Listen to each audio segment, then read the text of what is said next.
हरे राम राम राम हरे हरे, हरे कृष्ण कृष्ण कृष्ण हरे हरे। हरे राम राम राम हरे हरे, हरे कृष्ण कृष्ण कृष्ण हरे हरे।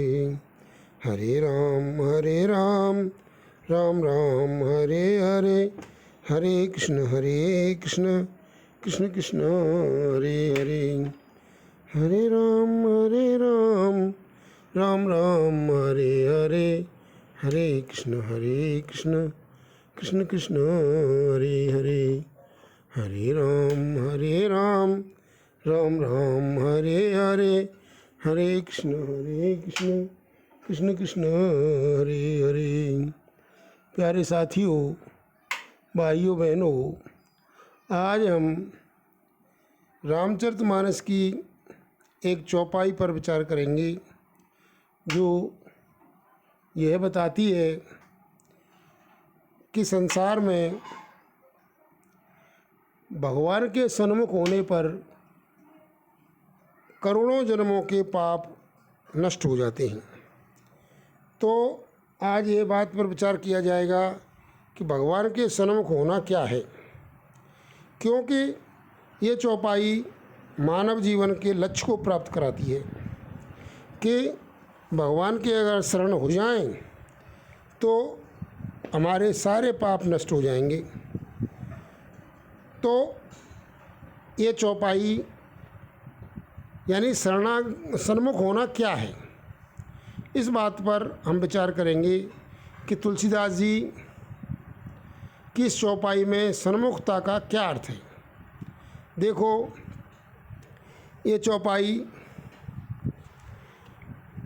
लंका कांड में जब विभीषण जी श्री राम जी की शरण में आते हैं और वानर सेना में से पता पड़ जाता है तो वो उन्हें पकड़ करके सुग्रीव जी के पास ले जाते हैं और सुग्रीव जी फिर राम जी के पास आकर के ये बताते हैं कि भाई ऐसे ऐसे विभीषण जी आए हैं, विभीषण आया है और उसका क्या करें, और अपनी सलाह भी देते हैं कि भाई मेरे हिसाब से जानी न जाए निशाचर माया, काल रूप के कारण आया, कोई पता नहीं है। मैं तो ये चाहता हूँ कि इसको बांध लो और इसके साथ मतलब दुश्मन का सही व्यवहार करो। तब रामचंद्र जी कहते हैं कि शरणागत को जो तजे निज अनहित अनुमान, ते नर पामर पाप में तिन्हें बिलो के उहान। और उसके बाद में ये चौपाई आती है, सन्मुख होए जीव मोय जबही, और जन्म कोट अग्नाशय तबही।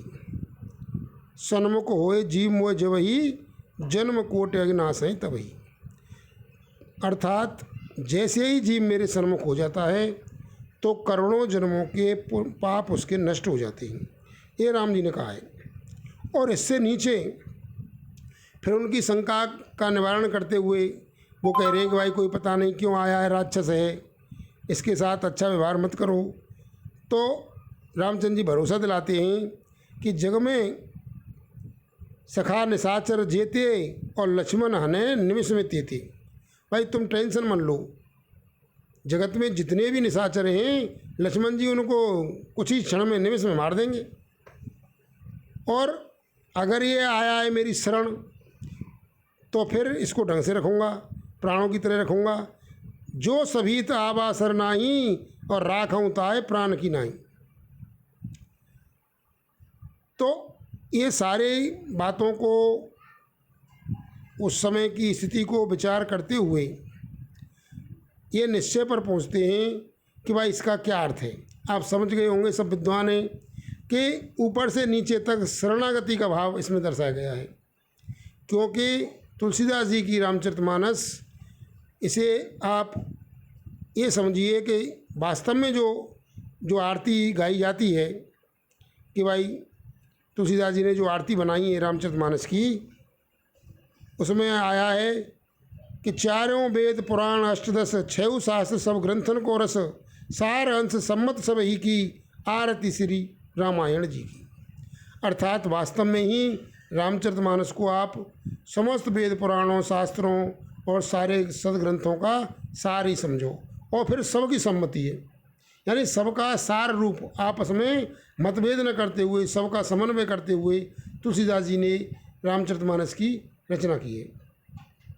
तो तुलसीदास जी की शैली ऐसी है कि ये पहले किसी भी सिद्धांत को समझाने से पहले दृष्टांत देते हैं और फिर सिद्धांत देते हैं। तो इस प्रकरण में आप देख रहे हैं कि विभीषण जी उनकी शरण में आए हैं और फिर राम जी ने ये बातें सब कही हैं। तो यहाँ सन्मुख होने का मतलब आप समझ गए होंगे कि भगवान के शरण होना है। सन्मुख होने का मतलब है भगवान के शरण होना, और भगवान के शरण होने का मतलब है कि भाई भगवान का कृत दास हो जाना, यानी जो कुछ भी है करेंगे भगवान करेंगे। यानी विभीषण जी राम जी की शरण आ गए, अब भाई मारो काटो प्राण दंड दो अथवा अपनी शरण में रखो और मेरा सहयोग करो, कैसे भी रखो मैं तो आपकी शरण में हूँ।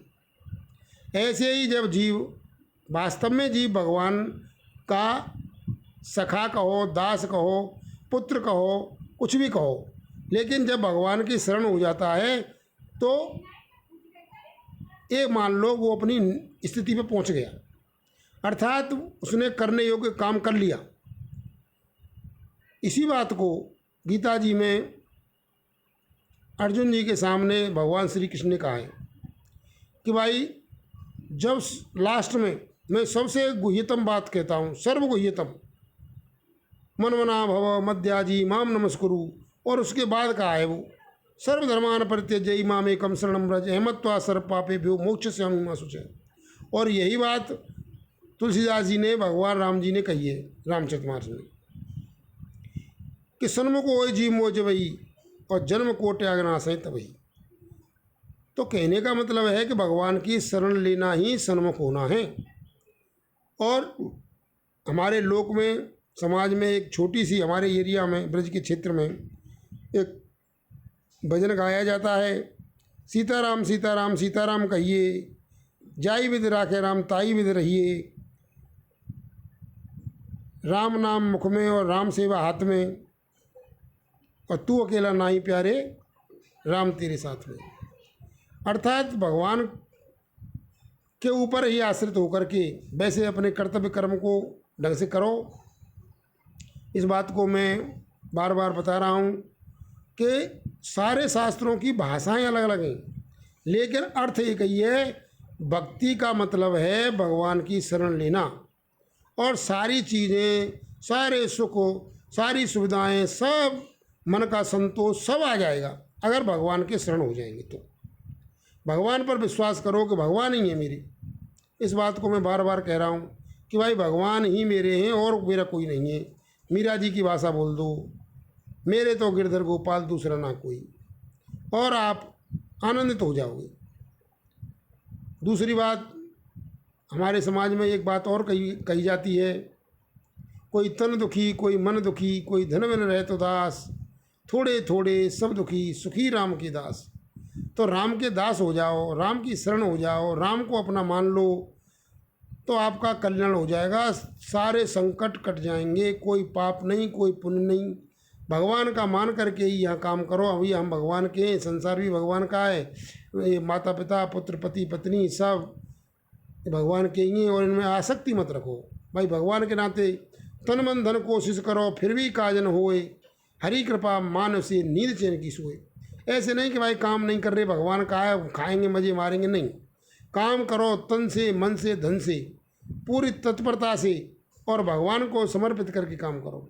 अपना कुछ नहीं है, कर्मण्येवाधिकार से माँ फलेषु कदाचन। कर्म करो और जो कुछ भी हो जाए उसमें प्रसन्न रहो, तन मन धन कोशिश करे फिर भी काज न होए, और हरी कृपा मान उसे नींद चैन की सोए। फिर टेंशन नहीं, क्या हो गया कुछ हो जाए बस, लेकिन करने में सावधान, भगवान का आश्रय लेकर के और भगवान का ही कृपा मान करके, लाभ हो जाए हानि हो जाए सब भगवान का, अपना तो काम है। और भगवान का ही अपने आप को मानो कि मैं तो भगवान का हूँ, भगवान ही मेरे माता हैं पिता हैं। इस बार बार मैं कह रहा हूँ ये त्वमेव माता च पिता त्वमेव बंधु सखा त्वमेव विद्या द्रविणम त्वमेव सर्वम मम देव देव। इसी स्थिति में रहो और आनंदित रहो।